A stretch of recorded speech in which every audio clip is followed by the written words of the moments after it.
Hanks. Present. Holden. Here.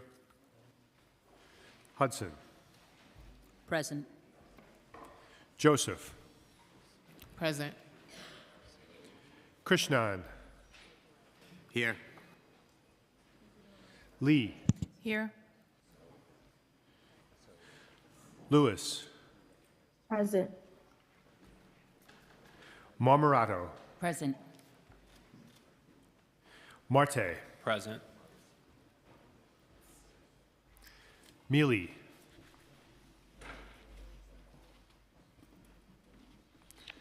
Menon. Present. Moya. Present.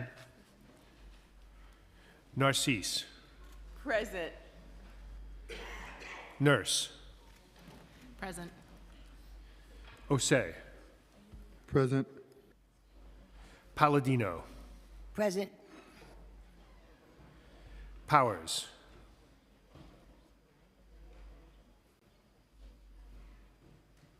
Wrestler.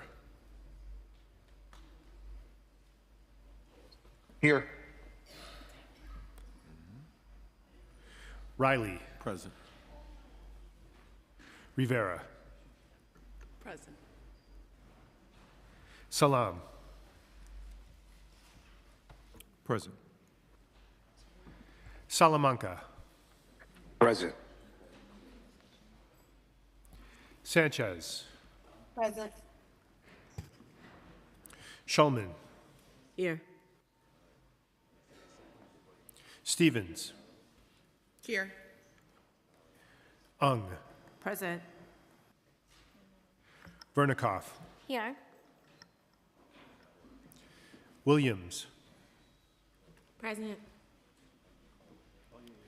1. Present. Zhuang. Here. Areola. Present. Farias. Present. Speaker Adams. Present.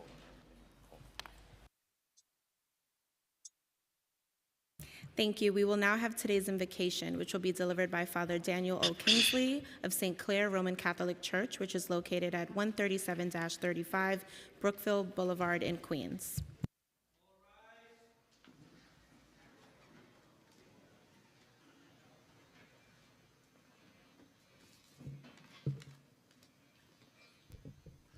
Let us bow our heads.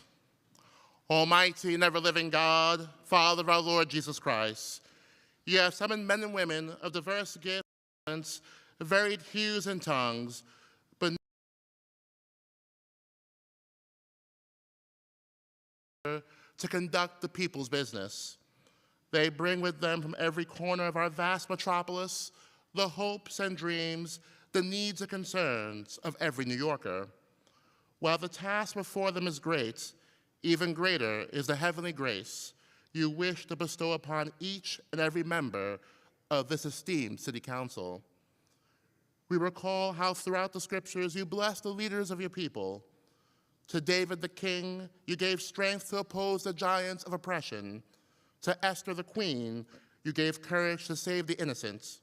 To Moses the lawgiver, you gave order to quell chaotic passions.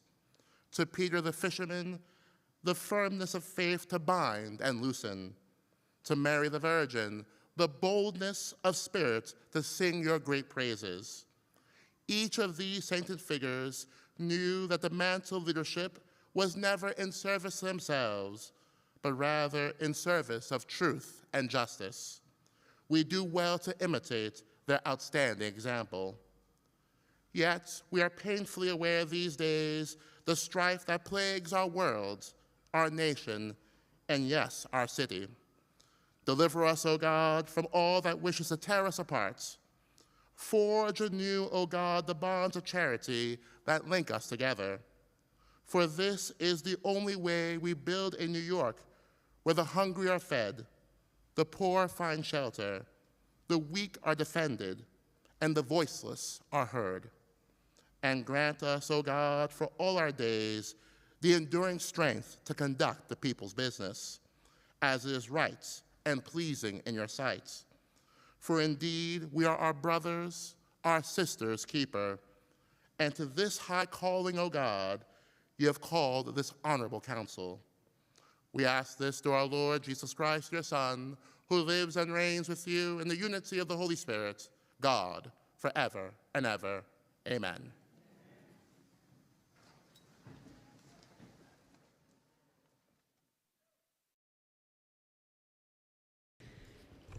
Thank you. I would now ask Councilmember Selvina Brooks Powers to spread the invocation on the record. Thank you. I am so proud to introduce today Father Daniel Kingsley of St. Clair Roman Catholic Church in Rosedale, Queens. Father Kingsley is a lifelong New Yorker of Haitian and Nigerian ancestry.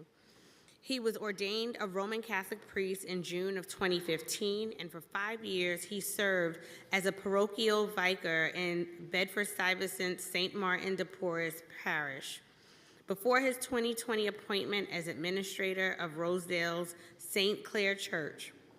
In 2022, Father Kingsley was formally installed as the 13th pastor, becoming the first Black priest to hold the office in the church's 100-year-old history. In addition to his duties as a parish priest, Father Kingsley is the associate chaplain of the Rosedale Civic Association, a clergy liaison for the new 116th Police Precinct, a member of the Rosedale Ecumenical Churches, and sits on the Ecumenical and Interfaith Commission of the Roman Catholic Diocese of Brooklyn. This June, Father Kingsley will celebrate his 10th anniversary of priestly ordination. Father Kingsley is accompanied today by his lovely mother, Daniela Pierre, and Evidelia Boyd, immediate past president of the Rosedale Civic Association. I make a motion to spread today's invocation on the record.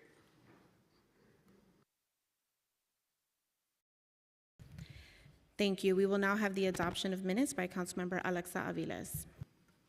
I make a motion that the minutes of the stated meeting of January 23rd, 2025 be adopted as printed.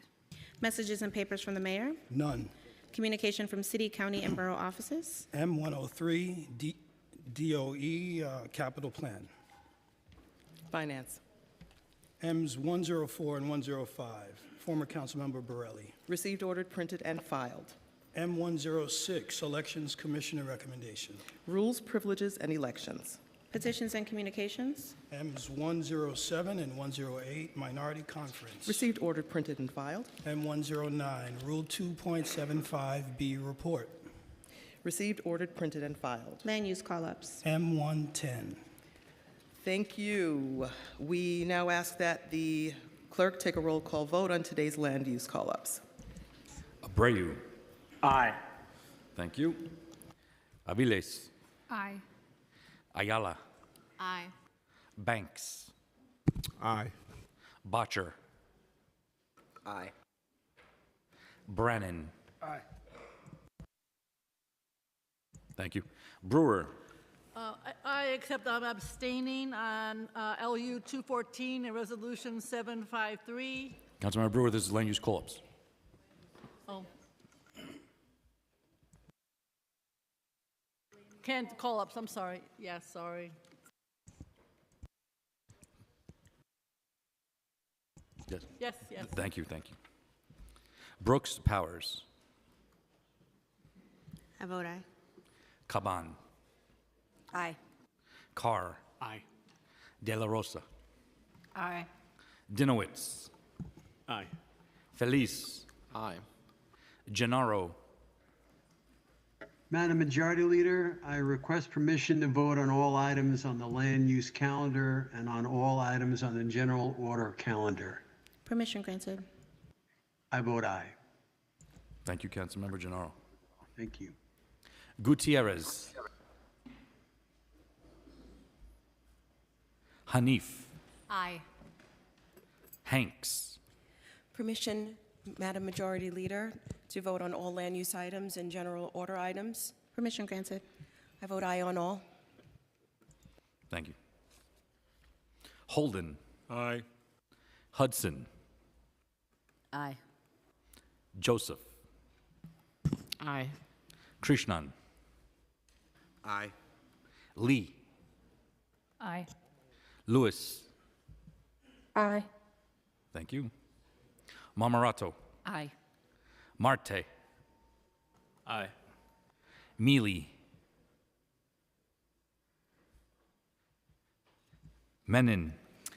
Majority Leader, permission to vote on all land use and general order items? Permission granted. Aye on all. Thank you.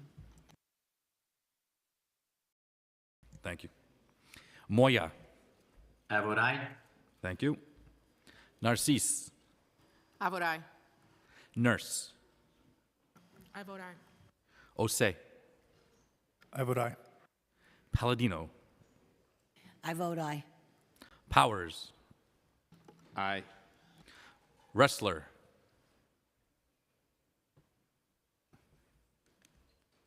Permission to vote on all land use items and general orders items. Permission granted. I vote aye on all. And while I have real concerns about the process relating to the land use action on First Avenue, the merits of the Councilmember, process. you're solely allowed to All right. cast your vote. Well, then I'll No just vote aye and explanations. I'll move on. Thank you very much, Madam Majority Leader. Thank you so much, Councilmember. Riley. Aye. Rivera. Aye. Salam. Vote aye. Salamanca. I vote aye. Thank you. Sanchez. Aye. Thank you. Schulman. Aye. Stevens. Aye. Ung. Aye. Vernikov. Aye. Williams. I vote aye. 1. Permission to explain my vote? Permission granted. I vote aye, and I just want to say welcome to iMentor and Infotech High School. Principal- Councilmember, this is for general Oh, let's- discussion. This is solely if you're going to explain your vote on our land use items. Thank you. Zhuang. Aye. Ariola. Aye. Farias. I vote aye. Speaker Adams. Aye.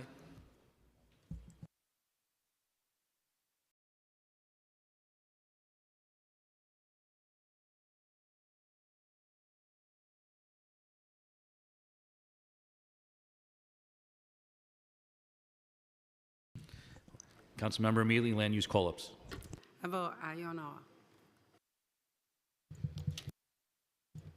Today's land use call-ups are adopted by a vote of 48 in the affirmative and 0 in the negative. We will now have communication from Speaker Adrian Adams. Thank you very much, Madam Majority Leader.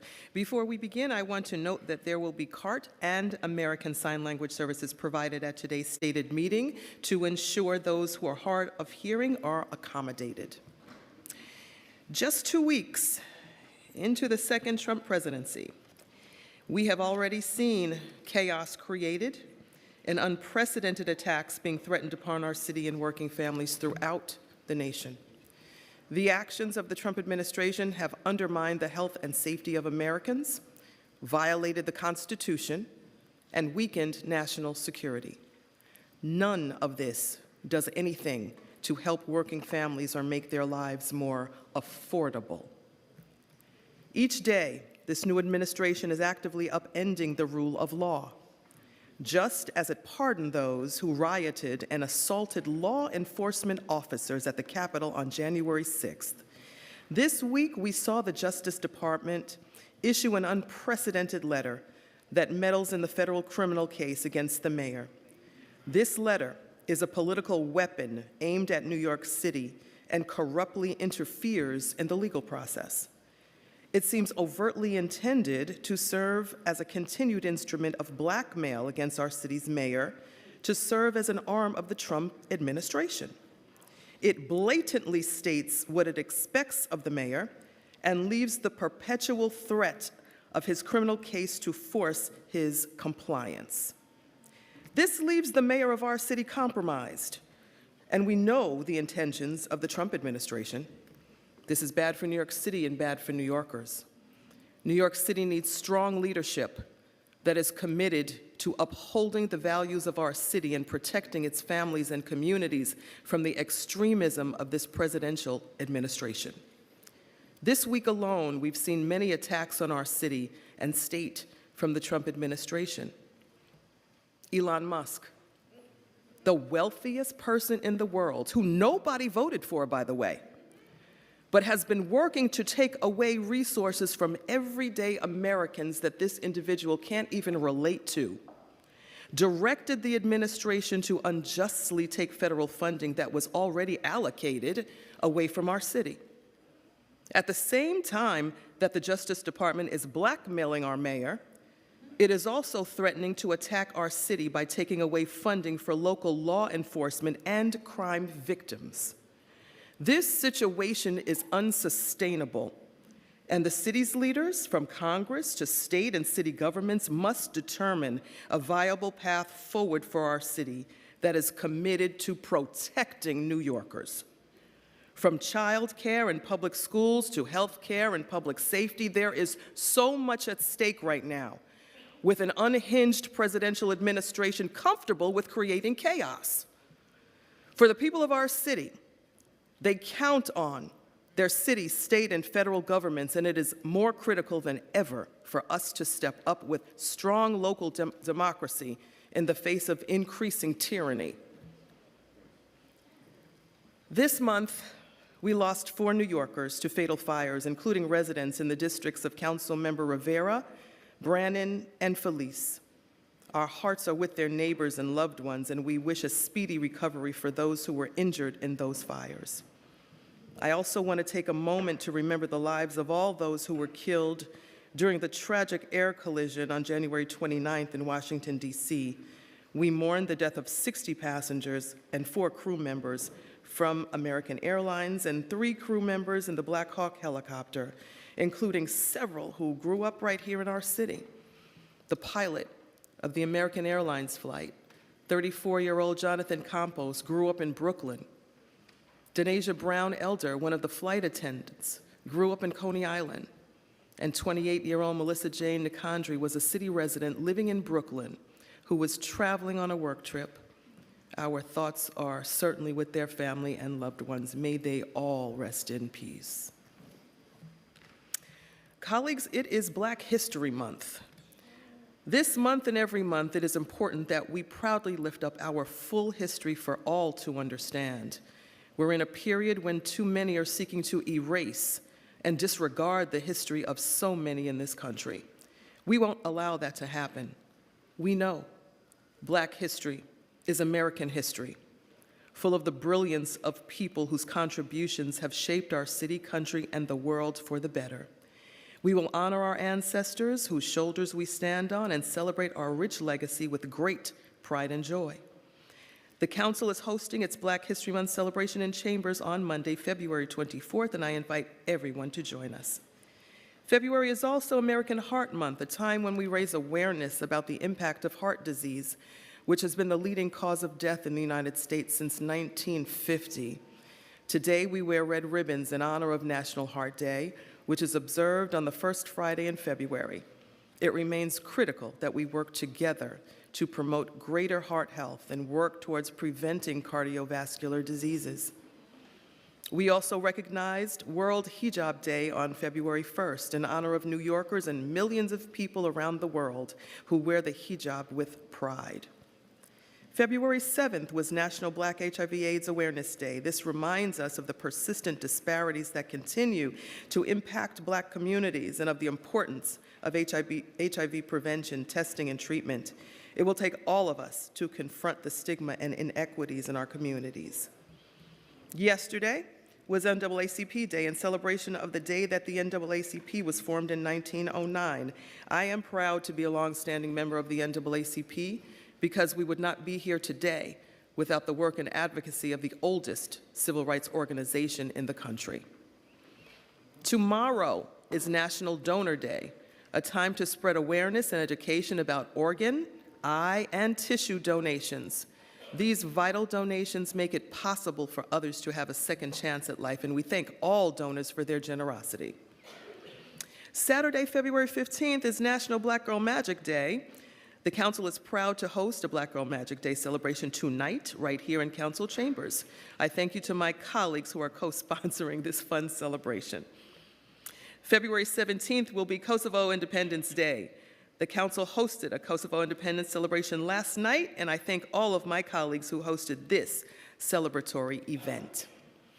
Finally, I want to give a shout out to the high school students from iMentor NYC who are observing our stated meeting today. Thank you all for being here in the People's House. Woo, woo. Now let's move on to our stated agenda. First, we'll vote on the following I want to give some time to our new minority leader. I want to give her a few moments of speaking time. Our new minority leader, Councilmember Joanne Ariola.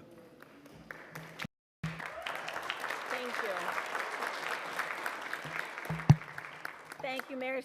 Thank you, Mayor. Who's else is slim, right? You never know. Thank you, Madam Speaker Adams, Majority Leader Farias, Majority Whip Brooks Powers, and my fellow colleagues. It is my honor to stand here today as the newly elected Republican Minority Leader of the City Council aside my friend and colleague and Minority Whip, Councilmember Vicky Palladino. As the Council's Minority Leader, it is my intention to lead, holding true to my belief in standing for our ground when we must and finding common ground when we can. As a member of this body and council member in the 32nd Council District, I have been able to successfully serve the people of my district, providing them with answers to their questions and concerns and holding the city's agencies accountable. That success was not achieved alone. It is due to the hard work and dedication of some of the special people who are here with me today. I'd like to take a moment to introduce you to my amazing staff. Our constituent liaisons, Stacey Spataro, Linda Fogel, Alex Leguizamo, and Margaret Powers. Our office manager, Jessica Jenna. Our budget director, Kira Donnelly. My chief of staff and special advisor to the minority leader, the one and only Phyllis Incerillo.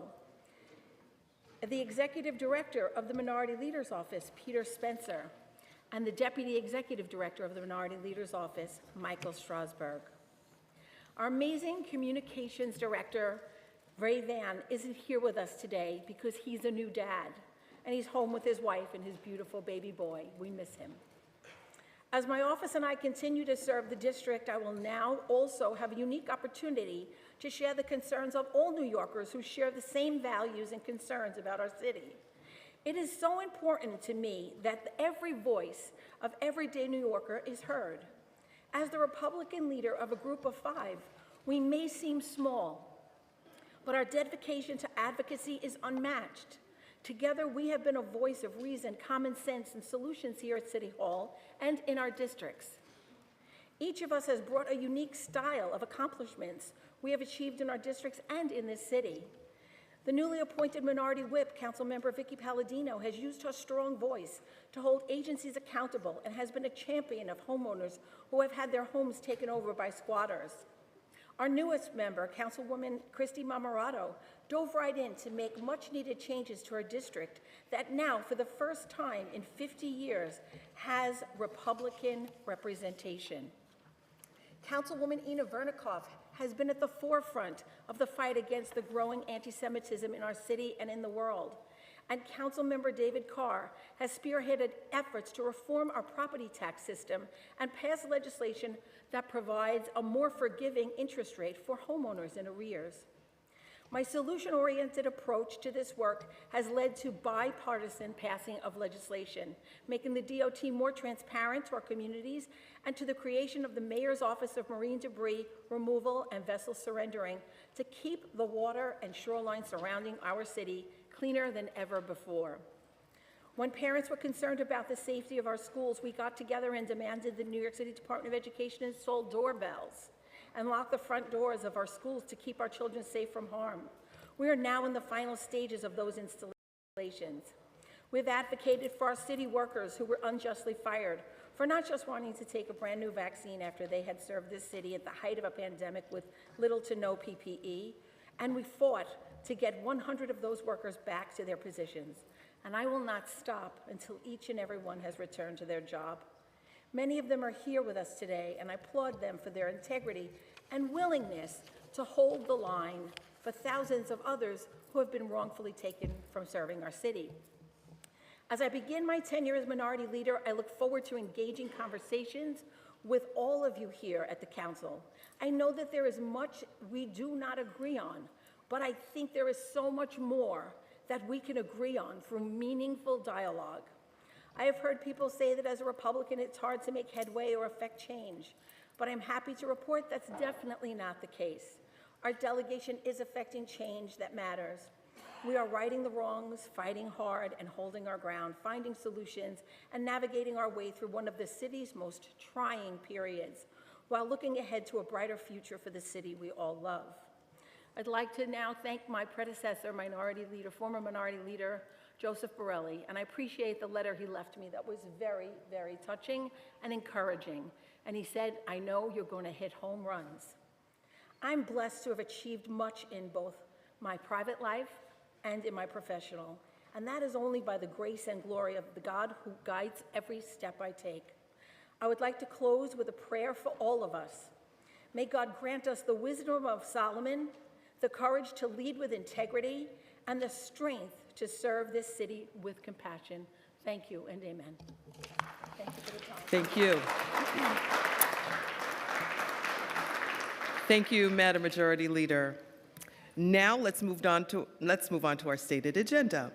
First, we'll vote on the following land use items. 12203 14th Avenue rezoning will facilitate a new 6-story mixed-use building with 103 residential units, at least 25% of which will be affordable under MIH, and new ground floor retail space in the College Point neighborhood of Councilmember Palladino's district. 43-39 Van Dam Street demapping, an application to amend the city map to eliminate an unbuilt portion of Gale Avenue to facilitate the development of an outdoor dining area in Councilmember One's district. The council will be voting on a resolution to disapprove this application. 2185 Coyle Street will facilitate the development of a new 9-story mixed-use building with ground floor commercial space and over 400 housing units, 25% of which will be affordable under MIH Option 1 in the Sheepshead Bay neighborhood of Councilmember Narcisse's district. The council is modifying the application to ensure that the height permitted by the zoning more closely reflects the height of the proposed development and to establish MIH Option 1 and the deep affordability option as the available MIH options. 438 Concord Avenue rezoning will facilitate the development of a 10-story mixed-use building with manufacturing space, commercial space, community facility space, and 43 parking spots in the Deputy Speaker's district, Deputy Speaker Ayala. The council is modifying the application to require MIH Option 1 and the deep affordability option as the available MIH options. Landmark designation for the Jacob Day residence, a 3-story Greek Revival style house in Councilmember Rivera's district. From 1857 to 1884, it was used as a home and place of business by Jacob Day, an advocate for the abolition of slavery and the successful owner of a catering company at a time when Black men had limited business opportunities. 455 First Avenue rezoning, an application to facilitate the development of a new commercial life sciences building in the Kips Bay neighborhood in Councilmember Rivera's district. The project is on the current site of the New York City Public Health Laboratory, which will be moving into a new building at the Harlem Hospital Center. And Spark Kips Bay, an application to facilitate the redevelopment of the Hunter College Brookdale campus into a state-of-the-art life sciences campus in Councilmember Powers' district. The proposal will also facilitate the demolition and reconstruction of a pedestrian bridge over the FDR Drive, which will connect the Waterside Plaza with the campus's open space and convert the bridge to be ADA compliant. Next, we will vote on the following finance items. A resolution to approve a budget modification pursuant to the New York City Charter. A transparency resolution approving the new designation and changes of certain organizations receiving funding in the expense budget. A preconsidered resolution sponsored by Councilmember Justin Brannan establishing a new 40-year Article 11 tax exemption for 4 lots in Councilmember Sanchez's district. And a preconsidered resolution also sponsored by Councilmember Brannan establishing a new 40-year Article 11 tax exemption for 4 lots in Council Members Oswald Felice and Althea Stevens districts. Today, pursuant to Council Rule 2.75b in relation to complaints of sexual harassment as defined by the Council's anti-discrimination and harassment policy, the required annual report will be submitted. Today, we will also vote on the following pieces of legislation. Introduction 138A, sponsored by Majority Whip Sylvina Brooks Powers, would require the establishment of a program to provide public service announcements in American Sign Language with accompanying captions for individuals who are deaf or hard of hearing. These announcements would be displays on advertising structures such as Link NYC kiosks. Introduction 646A, sponsored by Councilmember Kevin Riley, would expand the reporting requirements for the implementation of Next Generation 911, a system that allows for the transfer of digital information from the public to the city's 911 system. Thank you to our staff members Irene Byhovsky, Eric Brown, and Brad Reed. Introduction 432, sponsored by Councilmember Pirian Sanchez, would require the Department of Education, in consultation with the Department of Youth and Community Development, to distribute information about after-school programs to students. Introduction 1057A, sponsored by Councilmember Rita Joseph, would require the DOE to issue an annual report on journalism courses and clubs and student publications available at each DOE high school during the previous school year. High schools would also be required to distribute information to students regarding the availability of journalism clubs and student publications at the beginning of the school year. We thank our staff member Nadia Jean-Francois. Introduction 552A, sponsored by Councilmember Justin Brannan, would require the Department of Transportation to coordinate with all relevant entities, including utility companies, when performing resurfacing work. It would also require DOT to complete resurfacing work within 15 business days after the completion of milling work where practicable. If the work cannot be done within this time, DOT would be required to post a notice on its website and provide email notice to the affected community board explaining why additional time is needed and the new expected date of completion. And Introduction 1160A, sponsored by Councilmember Brannan, DOT to ensure that all pavement markings or temporary markings are installed on a street within 5 business days after the street is resurfaced. We thank our staff members, Mark Chen, Kevin Katowski, John Basile, and Elliot Heisler. Next, we're voting on two bills that stem from my 2024 State of the City address to strengthen deed theft prevention. In our neighborhoods, particularly those with significant rates of Black and Latino home ownership, deed theft has become an increasing issue. These predatory schemes threaten the loss of prized assets and transfer of hard-earned generational wealth within families already disproportionately affected by racial wealth gaps. As part of ongoing efforts to prevent deed theft, the Council has collaborated with local law schools and pro bono attorneys to provide free estate planning resources to New Yorkers in all 5 boroughs. Today, we're proud to pass these bills to build on our efforts to prioritize and protect home ownership. Introduction 901A, sponsored by Councilmember Kevin Riley, would require the Office of the Homeowner Advocate to consult with the Department of Consumer and Worker Protection to provide support, including financial planning, mortgage counseling, and scam prevention and counseling to homeowners and their heirs in order to protect their assets. Introduction 888A, sponsored by Councilmember Crystal Hudson, would require that when a purchaser submits an order to buy certain residential property that the owner has not listed for sale, is not actively selling, or did not intend to sell, the purchaser must disclose in writing, in a clear and conspicuous manner, the estimated market value of the residential property. Any purchaser who violates this law is liable for a civil penalty of up to $500 for the first violation and up to $1,000 for a subsequent violation.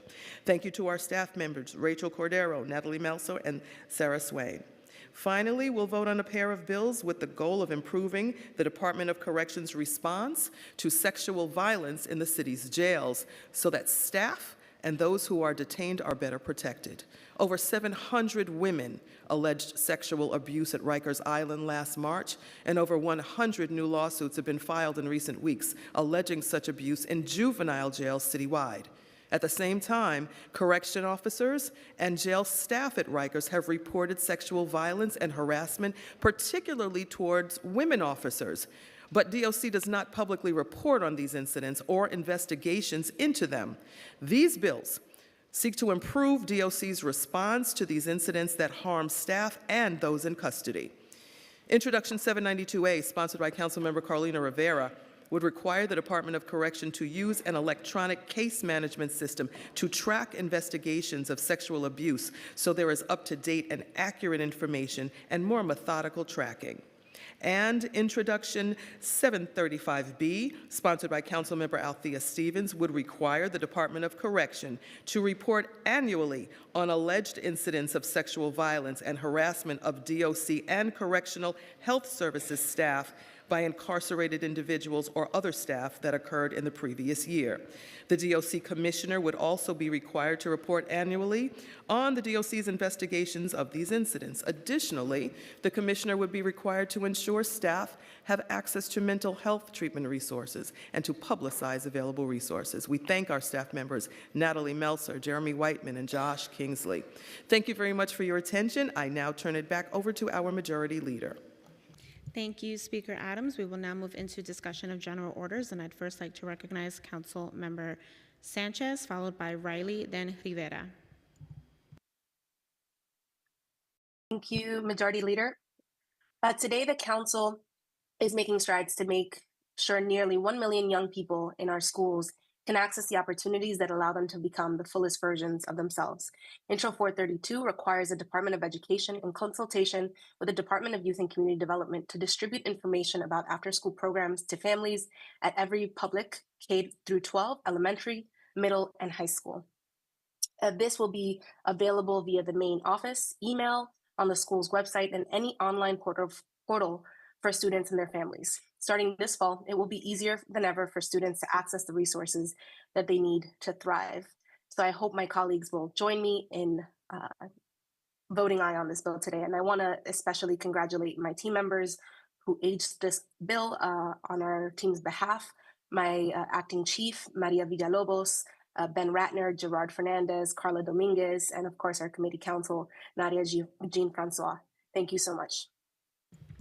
I'd like to recognize Councilmember Riley, followed by Rivera, then Stevens. Thank you, Majority Leader. Today, as the prime sponsor of Intro 646 and the Text to 911 bill, Intro 901, the Property Assistance Protection Bill of homeowners and their heirs, I urge my colleagues to join me in voting to pass these critical pieces of legislation. These bills are more than policy. They are necessary solutions to long-standing gaps in our city's emergency response and homeowner support systems. Intro 646 will modernize our emergency services by ensuring that individuals who are deaf, hard of hearing, or deaf-blind can communicate during a crisis.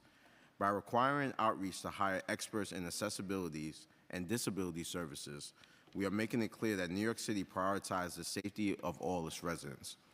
No one should be left without a way to call for help when every second counts. Meanwhile, Intro 901 will strengthen protection for homeowners and their heirs by ensuring that they have access to mortgage counseling, financial planning, and scam prevention resources. Homeownership is one of the most powerful tools for building generational wealth, and this bill will keep families in their homes and our communities stable. These bills are about equity, accessibility, and protecting the most vulnerable New Yorkers amongst us. Today's vote is an opportunity to take real action that will improve lives across our city. I urge my colleagues to stand with me and pass these measures today. And I also want to thank my colleagues, community staff, and tireless advocates who have fought to make these bills a reality. Let's get this done for the people of New York City. Thank you, Majority Leader. I'd like to recognize Councilmember Rivera, followed by Stevens, then Majority Whip Brooks Powers. Okay.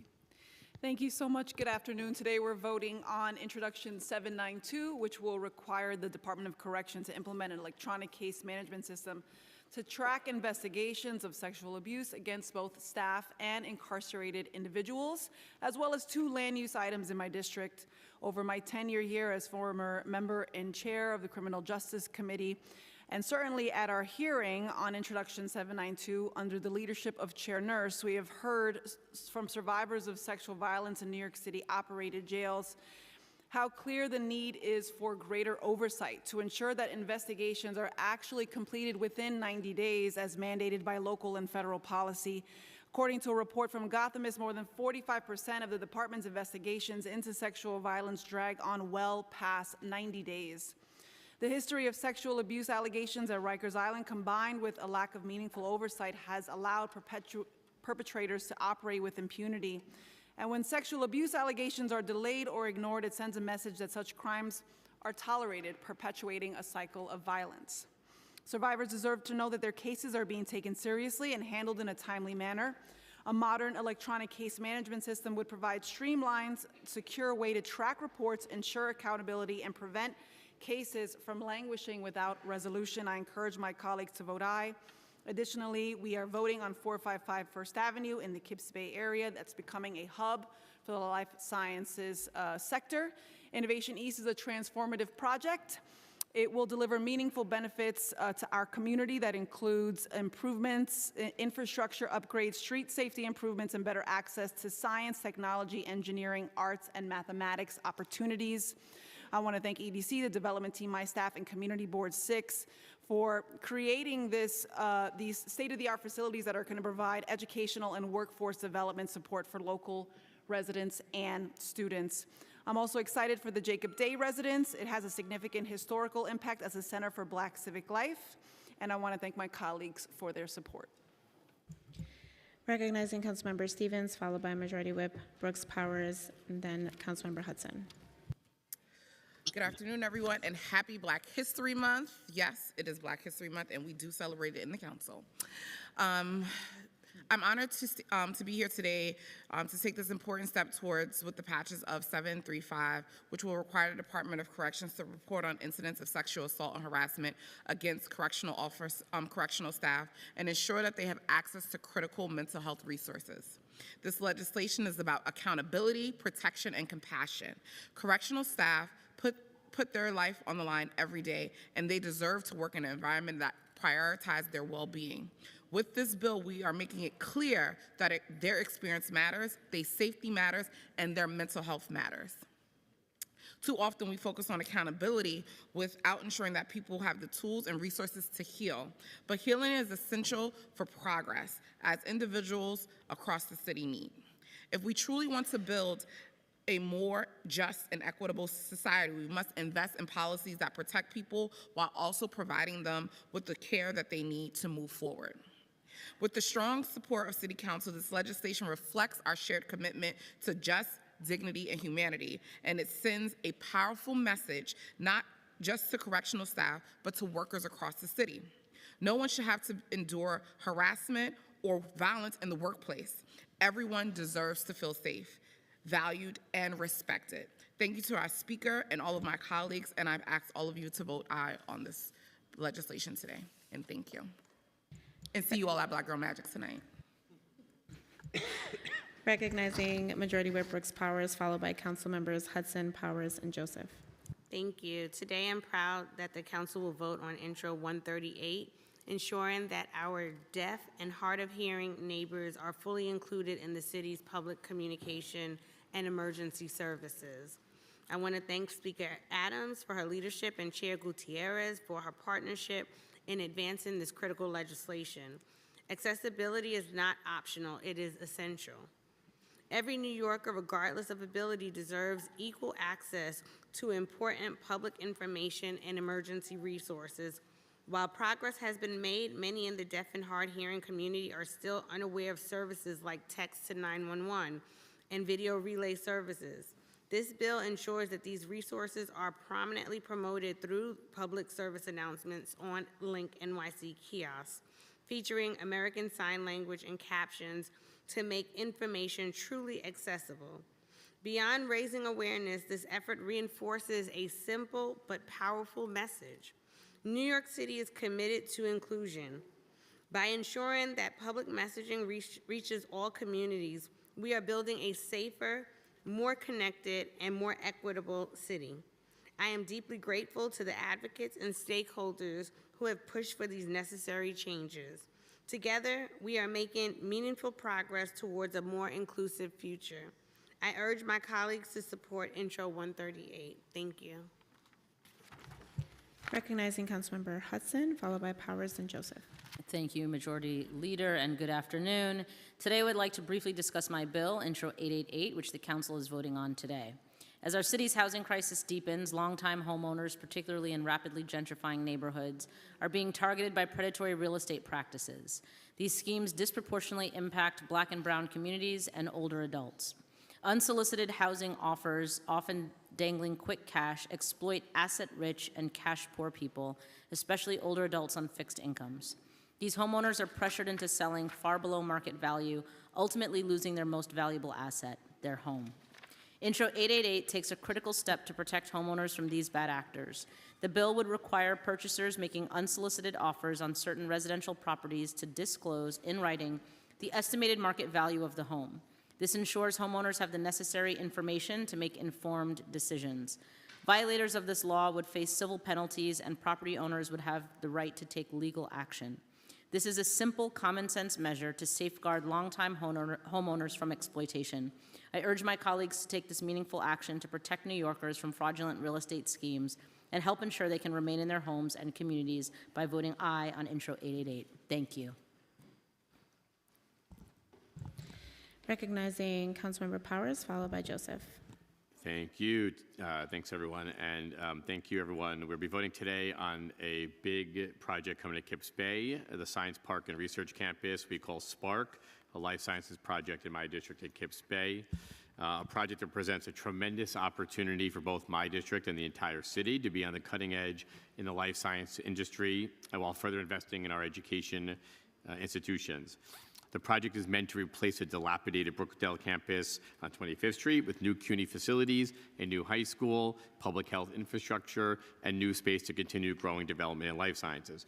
When I took office, there was a proposal here that the community deeply opposed to. So now, years later, we have a proposal to bolster the healthcare and life sciences industry already in that area and investing in education. As part of it, we're getting a brand new high school, a new STEAM center in Manhattan, the first for our borough, the third citywide, and 3 new CUNY campuses serving Hunter College, BMCC, and the CUNY Graduate School of Public Health and Health Policy.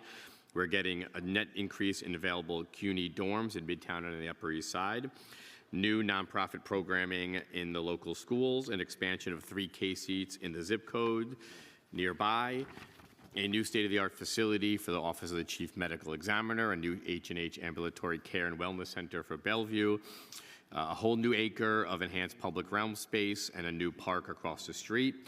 We're converting a private parking lot on city-owned land to a brand new waterfront park on 34th Street, a brand new and newly accessible pedestrian bridge for the folks that live in Waterside Plaza, an investment in Solar One, a nearby nonprofit in Stuyvesant Cove Park, a new search for affordable housing in this neighborhood, partnering with my colleague across the street, Councilmember Rivera.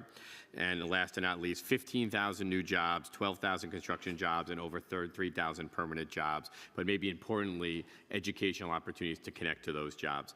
I want to thank the entire EDC team. I want to thank the Council Land Use and Planning Division, and I want to thank Pat and Ben from my office. I'm so excited about this project, and I urge everyone to vote aye. Thanks so much. Recognizing Councilmember Joseph. Thank you, Majority Leader, and good afternoon. Today is a proud day for student journalism in New York City. With the passage of Intro 1057, a reporting bill requiring the Department of Education to issue an annual report detailing which schools offer journalism courses, student publication, and journalism clubs. Here in New York City, we're taking a major step toward expanding access to journalism courses, clubs, and student publications across our public high schools. As a forever educator, I've seen firsthand the power of student journalism. It teaches young people to think critically, ask tough questions, and engage with the world around them. A free and thriving press is fundamental to our democracy, and that foundation starts in our classrooms. I want to extend my deepest gratitude to Youth Journalism Coalition, who are here in the chambers with us today. Your tireless advocacy, your passion, and your belief in the power of student voices have been instrumental in making this legislation a reality. Because of your work, more students across the city will have the opportunity to develop their skills and their stories and participate in the essential work of journalism. On another note, I'd like to take a moment to recognize the students from iMentor NYC who are visiting with us today. iMentor has been doing incredible work since 1999, helping high school juniors and seniors navigate their educational journey, particularly in Title I schools. The program impact speaks for itself. 81% of iMentor students enroll in college, and they are 30% more likely to complete their college degrees than their peers. That is the power of mentorship. I want to acknowledge the Executive Director, Scott Milstein, and the 12 students from Information Technology High School in my colleagues, Councilmember Wan's district, who are here today to learn more about how their government works. To all of you, thank you for being here, and I hope today inspires you to stay engaged and involved in shaping the future of our city. The passage of Intro 1057 is a testament of what is possible when young people advocate, policymakers come together for a common cause. Let's continue to invest in our students, uplift their voice, and ensure that every young person in New York City has the opportunity to thrive. Thank you. Seeing no one else signed up to speak, great. Report of special committees? None. Reports of standing committees? Report of the Committee on Consumer and Worker Protection, Intros 888A and 901A, Deed Theft Protections and Homeowner Support. Amended and coupled on general orders. Report of the Committee on Criminal Justice, Intros 735B and 792A, Reporting of Sexual Abuse and Harassment in City Jails. Amended and coupled on general orders. Report of the Committee on Education, Intros 432A and 1057A, After School and Student Journalism Programs. Amended and coupled on general orders. Report of the Committee on Finance, Preconsidered Reso 732, Transparency Resolution. Coupled on general orders. Preconsidered LU 232 and Reso 749, and Preconsidered LU 233 and Reso 750, Tax Exemptions. Coupled on general orders. M100 and Reso 751, Budget Modification. Coupled on general orders. Report of the Committee on Land Use, LU 207 and Reso 752, Jacob Day Residence. Coupled on general orders. LUs 208 through 213, various applications. Approved with modifications and referred to the City Planning Commission pursuant to Section 1970 of the New York City Charter. Excuse me, LU 214 in Reso 753 through LU 216 in Reso 755, 455 First Avenue. Coupled on general orders. LU 217 in Reso 756 through LU 224 in Reso 763, Spark, Kips Bay. Coupled on general orders. LU 229 in Reso 764 and LU 230 in Reso 765, 12203 14th Avenue rezoning. Coupled on general orders. LU 231 and Reso 766, 4939 Van Dam Street demapping. Motion to disapprove. Report of the Committee on Technology, Intro 138A, Public Service Announcements in American Sign Language. Amended and coupled on general orders. Intro 646A, Next Generation 911. Amended and coupled on general orders. Report of the Committee on Transportation and Infrastructure, Intros 552A and 1160A, Street Resurfacing and Pavement Markings. Amended and coupled on general orders. General Orders Calendar, LU 208 and Reso 767 and LU 209 and Reso 768, 2185 Coyle Street. Coupled on general orders. LU 210 and Reso 769 and LU 211 and Reso 770, 438 Concord Avenue. Coupled on general orders. Resolution appointing various persons, Commissioner of D. Coupled on general orders, I now ask that the clerk take a roll call vote on all of the items coupled on today's general orders calendar. Abreu. Aye. Thank you. Aviles. Aye. Ayala. Aye. Banks. Aye. Botcher. Aye. Brannan. Aye. Brewer. Aye on all except LU 214 and Resolution 753, LU 215 and Resolution 754, and LU 216 and Resolution 755. Thank you. I'm abstaining on those. Thank you, Count. Okay, thank you. One moment. Brooks Powers. Aye on all. I'd like to congratulate everyone passing the bill today.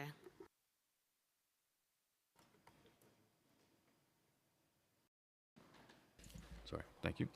Caban. Aye on all. Carr. No on preconsidered Resolution 732, and aye on the rest. Thank you.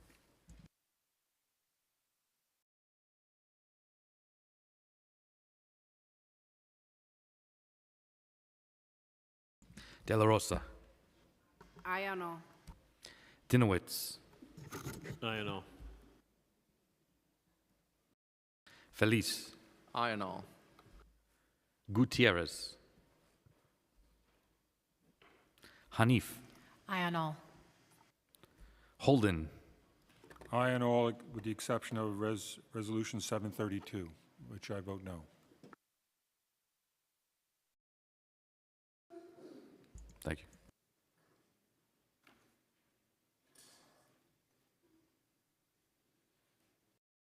Hudson. Aye on all. Joseph. Aye on all. Krishnan. Aye on all. Lee. Aye on all. Lewis. Aye on all. Thank you. Marmorato. I vote aye on all with the exception of Reso 732. I vote no. Thank you. Marte. Aye. Mealy. Aye on all. Moya. I vote aye. Thank you. Narcisse. I vote aye. Nurse. I vote aye, and I just want to give appreciation to Councilmember Rivera and Stevens on their two bills. I know they're reporting bills and a measure for our electronic management system to track sexual assault and violence, but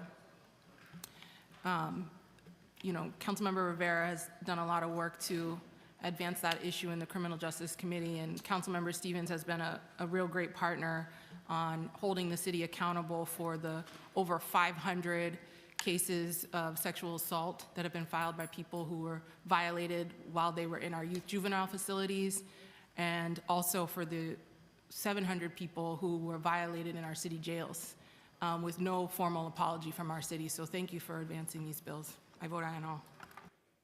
Thank you. Osei. I vote aye on all. Palladino. I vote aye on all except for Reso 732, in which I vote no. Thank you. Powers. I vote aye. Riley. Aye. Rivera. I vote aye. Salam. I vote aye. Salamanca.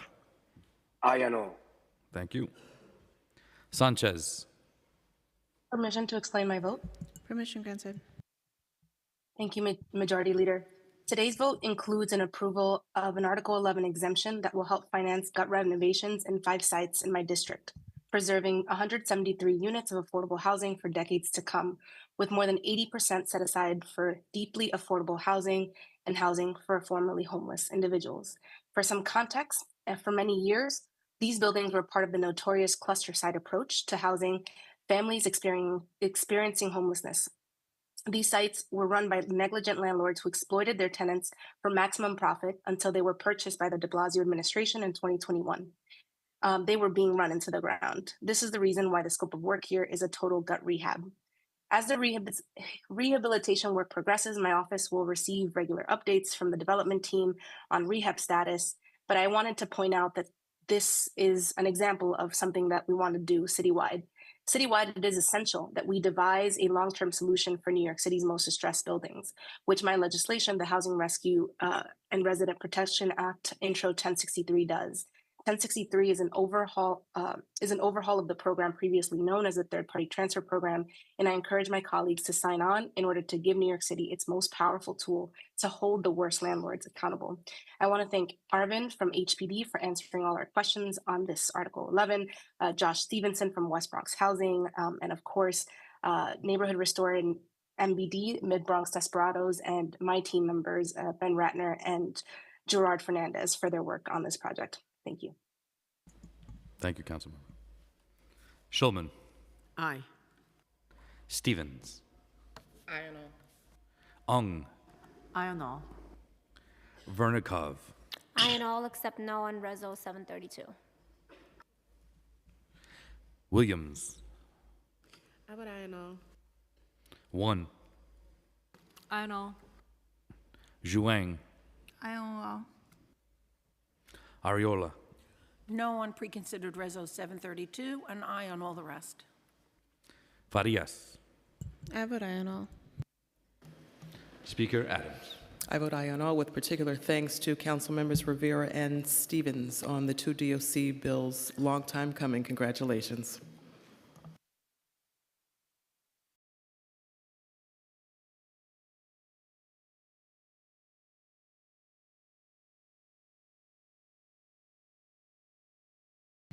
All items on today's general order calendar are adopted by a vote of 48 in the affirmative, 0 in the negative, and 0 abstentions, with the exception of LUs 214, 215, 216, and accompanying resolutions, which were adopted by a vote of 47 in the affirmative, 0 in the negative, and 1 abstention, and Resolution 732, which was adopted by a vote of 42 in the affirmative, 6 in the negative, and 0 abstentions.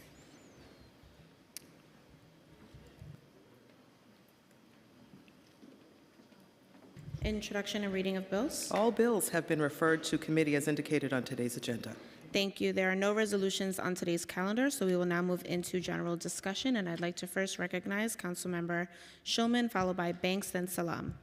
Thank you, Majority Leader. Today I'm introducing pre-considered intro number 1194, which would update the eligibility language for HACA services to include any person with HIV, which will expand current coverage.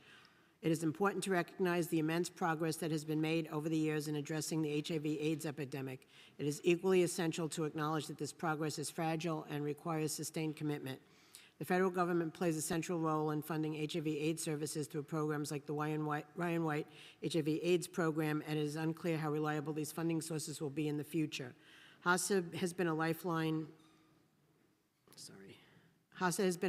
for thousands of New Yorkers living with HIV and AIDS. It provides critical services from housing assistance to medical care and case management, ensuring that individuals can live with dignity, respect, and access to the treatment they deserve. The HIV/AIDS crisis is far from over, and as long as New Yorkers continue to live with HIV and grow older, we must continue to support them with a robust and reliable response. So please join me in sponsoring this important legislation. Thank you. Recognizing Councilmember Banks, followed by Salam, then Brewer.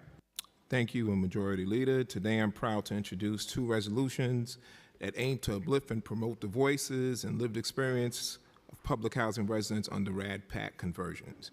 Resolution 730 calls on the New York State Legislature to pass legislation to conduct a comprehensive study of the impacts of the RAD-PAC program on tenant rights, security, community well-being. While this program was designed to revitalize public housing, residents have reported increased rents, high eviction rates, unresolved maintenance issues, and deteriorating living conditions. A thorough study is essential to understand these impacts and ensure that tenant protections remain a top priority. Resolution 731 calls on the state legislature to implement a more robust resident engagement and voting process at each NYCHA development considering RAD-PAC conversion. There was a lack of engagement, education, and transparency from both NYCHA and the new private management companies surrounding the conversion decision process. Our public housing residents deserve a process that gives them a real meaningful voice in decisions that have an immense impact on their homes and communities. These resolutions are crucial in advocating for our city's public housing residents. Together, these resolutions will help create a system where the voices of NYCHA residents are not just heard, but prioritized in shaping the future of their homes. This legislation is especially timing as the number of NYCHA apartment units converting to PAC is expected to increase, with NYCHA's stated goal being the inclusion of 62,000 apartments into the PAC program by 2028. As chair of the Public Housing Committee, I urge all my colleagues to stand with me and support these resolutions. I want to thank Council Members Wong, Hanks, Ayala, Narcisse, and Brooks Powers for their support on these resolutions. I look forward to continue to work together in prioritizing the voices of public housing residents in New York City. Thank you so much. Recognizing Councilmember Salam, followed by Brewer, then Rivera and Zhuang. Thank you, Madam Majority Leader, and thank you, Madam Speaker, for your remarks. Far too often, homeowners, especially middle-class families, find themselves facing construction-related violations without even knowing that a permit was required for the work being done on their property. When safety issues arise because of these unknowns, tenants often face life-endangering consequences. Introduction 1193-2025 seeks to change that by requiring contractors to provide clear, written notice to homeowners about the necessary permits for a project, the process for obtaining them, and how to verify their compliance before any work begins. This legislation will help protect homeowners from predatory contractors, protect tenants from unsafe structures, ensure work is being done by licensed professionals, and ultimately strengthen the integrity and safety of our city's infrastructure. By increasing transparency and accountability, we are safeguarding our homes, empowering homeowners to make informed decisions and their properties for the benefit of their tenants, and ensuring jobs are being created for licensed professionals who are often unionized. I'm also introducing two resolutions today, Resolution 0743 and Resolution 0742. The first is in support of the Earned Time Act, which expands merit-based time credits for incarcerated individuals who engage in education, incarcerated individuals who engage in vocational training and rehabilitation programs as well, helping to lower recidivism and provide pathways for successful reentry. The second is in support of the Mayfield Act, which eliminates mandatory minimum sentences and restores judicial discretion in sentencing, ensuring that justice is fair, not dictated by rigid laws, and have disproportionately harmed Black and brown communities. I want to also thank, as I wrap, I just want to also thank my legislative director, Mufaza Hussein, for his tireless dedication in the City Council's legislative staff, and for the invaluable assistance, and for my colleagues who have already expressed their support for these measures. I urge all of my colleagues to support these efforts as we work towards a safer, fairer, Thank you, more just New Councilmember. York. Thanks. I'd like to recognize Councilmember Brewer, followed by Rivera, then Zhuang, and then Majority Whip Brooks Powers. Thank you very much. I'm supporting Intro 734. Prison safety is public safety. Robert Brooks, transparency and accountability. It's a legislative package in Albany introduced by State Senator Julia Salazar. And I want to thank the governor for her strong response to the murder of Mr. Brooks and her intention to work with the legislature on reforms. These bills create the framework. One would authorize the commissioner to fire officers for violence and serious misconduct. Now, the decision to terminate is made by an outside arbitrator selected by the Correction Officers Union. Also, another bill would establish the Office of Correctional Ombudsman. Another bill would strengthen the Correctional Association of New York. Currently, staff can't even enter a prison for inspection without giving 72 hours notice. I also want to say this hopefully is a catalyst for change, and I want to thank Mr. Robert Ricks, the father, for making this a priority, for making sure that the prisons are run in a way that is fair to everybody. We do need also a special prosecutor. Recognizing Councilmember Rivera, followed by Zhuang, and then Majority Whip Brooks Powers. Thank you. Today I'm introducing a resolution celebrating the extraordinary life and contributions of Judith Jamison, the renowned dancer, choreographer, and former artistic director of the Alvin Ailey American Dance Theater, who passed away on November 9th, 2024, at the age of 81. The resolution designates May 10th annually as Judith Jamison Day in New York City. Commemorating her profound influence on dance and culture, Judith Jamison was a visionary artist and leader who left an indelible mark on our city and the world. Her commitment to excellence raised a new generation of brilliant artists and elevated modern dance to new heights. I encourage you to sign on in support, and I want to thank my team and committee staff for their support. Thank you. Recognizing Councilmember Zhuang, followed by Majority Leader Brooks Powers, then Minority Whip Palladino, and Councilmember Stevens. Thank you, Madam Majority Leader. Today, Councilmember Farah Lewis and I will introduce the bill Intro 1186. This bill will require Department of Sanitation to conduct a study regarding the accommodations for religious practice that conflict with set out time for garbage. First, I would like to thank Councilmember Farah Lewis for her sponsorship of this legislation and her partnership on this important issue. As we all know, New York City is a melting pot, filled with people from many religious backgrounds. It is part of why New York City is so great. We should respect everyone's religion and their beliefs and customs. Any policy could force a person to go against their own religious practice cannot be a good policy. Current rule in sanitation, garbage must be put out after 6 p.m. in a bin. It is against some religions. For example, the Jewish community has been limited activities after sundown by their religious observations.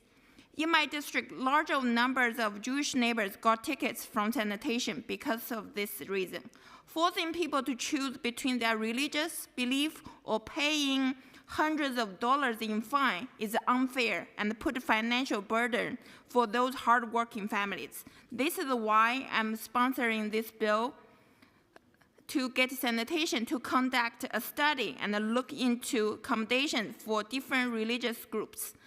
Our city should do better to respect all the religions. Again, I would like to thank Councilmember Farah Lewis for letting me to be a prime co-sponsor of this legislation, and I urge all the council member colleagues to sign on and support this bill. Thank you. Recognizing Majority Whip Brooks Powers. Thank you. Today I'm introducing Resolution 735, calling on the MTA to conduct a comprehensive ongoing study on the environmental, economic, and social impacts of congestion pricing throughout New York City.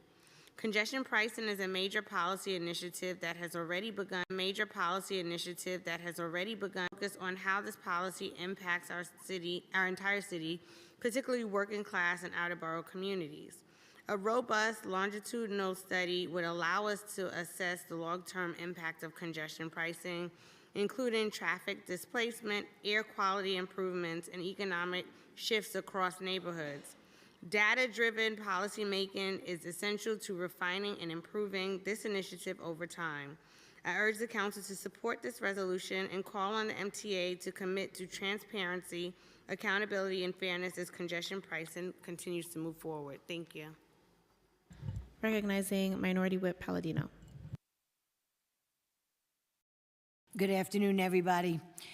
Today, I'm honored to introduce Resolution 739, which urges the state legislature to pass and the governor to sign legislation that ensures the children and siblings of sanitation workers who lost their lives as a result of the World Trade Center attack to receive the same and additional credit on competitive civil service examinations as their families of other first responders.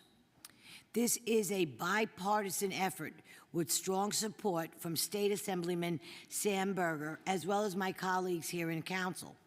Our sanitation workers played a critical role in the aftermath of these attacks, demonstrating the same courage and sacrifice as other first responders. Their families deserve the same recognition and opportunities. By passing this resolution, we reaffirm our commitment to fairness and honor the memory of those who made the ultimate sacrifice. I urge my colleagues to please join me in supporting this important measure. I'd like to add this State Assembly update. This bill was successfully voted out of committee this week. The bill is named after Ignazio Giacalone, who passed away from a 9/11 related illness. When this was brought to my attention, it was rather sad to see that their families were not being treated in the same way. So I'd like you all to please consider this resolution. The families need this support. Thank you very much. Recognizing Councilmember Stevens, followed by Caban, then Carr, Nurse, and Hanif. Good afternoon. I'm really excited about introducing Resolution 744, which calls for the New York State legislation and the governor to establish a commission on African American history and achievements. This commission will ensure that our contributions are not just remembered, but deeply integrated into the education and policies. I want to recognize my colleagues at the state level, Assembly Member Anderson and Jackson, for championing this effort. This bill is more than just policy. It is about preserving our history and protecting our people and securing our future. Because if we don't stand together, we will allow others to control our narrative. And so I'm really excited to be introducing this. And again, happy Black History Month. Recognizing Councilmember Caban, followed by Carr, then Nurse and Hanif. Thank you. Today I'm proud to introduce a resolution with my colleagues, Council Members Lynn Shulman and Shahana Hanif, calling to fully fund a mental health solution. We're calling on New York State to increase funding for assertive community treatment teams, or ACT teams, an evidence-based, community-oriented, around-the-clock mental health treatment program. ACT teams are a multidisciplinary group of mental health professionals who provide intensive community-based treatment and support to individuals with severe and persistent mental illnesses. They offer services directly in homes and communities, often including 24/7 access to support and crisis intervention. And it works. ACT teams help people with severe mental illness become independent and stay in their communities.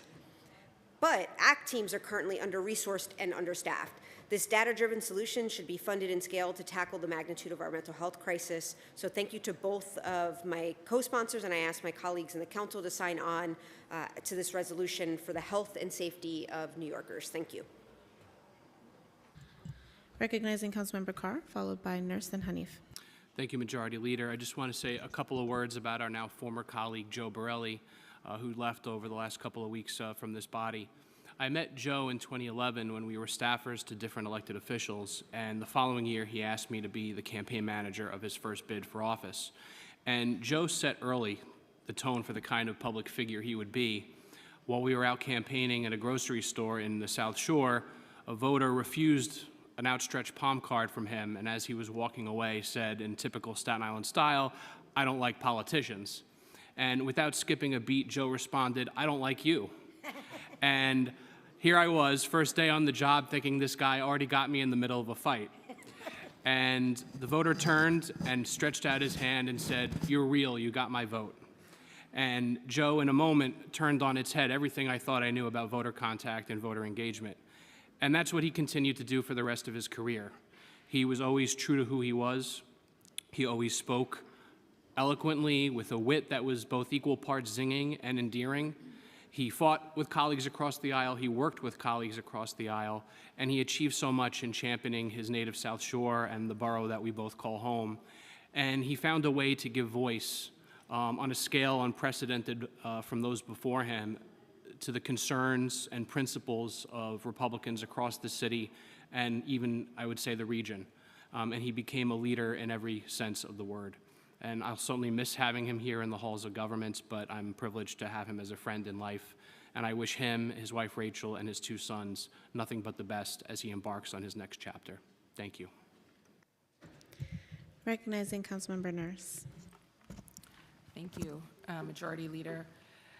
Today I'm introducing Introduction 1191, which refers to the 2010 E application, which is how New York City determines supportive housing eligibility. Completing the application can take months, and in the most extreme cases, a year. It requires various documentation, including proof of identity, medication and hospitalization history, proof of homelessness, a psychiatric evaluation, and more. It's a months-long process that does not account for other wait times in the placement process and can act as an administrative burden at best and at worst a deterrent for prospective tenants. To state the obvious, it should not take this long to fill out the supportive housing application, and we should make it as easy as possible to get into supportive housing. This is why I'm introducing Intro 1191 to evaluate and simplify the 2010 E supportive housing application where possible. This bill would require the city to identify which elements of the application are also required by city, state, and federal governments through law, funding agreements, or other regulations, and would eliminate any city-created barriers that prolong the application process. This bill is certainly not a silver bullet and cannot single-handedly cut all the red tape standing in the way of a potential robust Housing First program. But I hope and am confident we can eliminate barriers when and where possible to ensure people can get into supportive housing faster. And I want to thank my staff member, Ryan Hickey, who's really worked on this for over a year. And I also thank many of the supportive housing advocates and providers who informed on it and helped develop it. And I ask my colleagues to consider it and sign on. Thank you very much. Recognizing Councilmember Hanif. Thank you. Today I'm proud to be introducing Intro 1182, the Tip Theft Prevention Act, with Council Members Nurse and De La Rosa. If passed, the legislation would ensure food service workers receive a daily report that details the tips that customers issued to them. These daily reports would be a critical transparency measure that ensures workers receive the money they've earned. This bill originated when workers of a local establishment in my district informed my constituent services team that their boss was stealing tips customers made via credit and debit cards. Upon learning that this issue has been a growing problem industry-wide due to the increased prevalence of digital payment and tipping platforms, we worked with labor organizations, including One Fair Wage and Workers United, to develop this legislation. The Tip Theft Prevention Act also responds to illegal union-busting tactics that Starbucks recently used in New York City. In order to dissuade workers from organizing, they implemented the option for customers to tip by card at all of their non-union stores nationwide, while stripping the option to tip by card at all unionized stores. The tip theft prevention would outlaw this tactic by proactively requiring all businesses that employ tipped workers and accept payment for food and drink via card to also accept tips via card. I encourage my colleagues to sign on as a co-sponsor. Thank you, council members.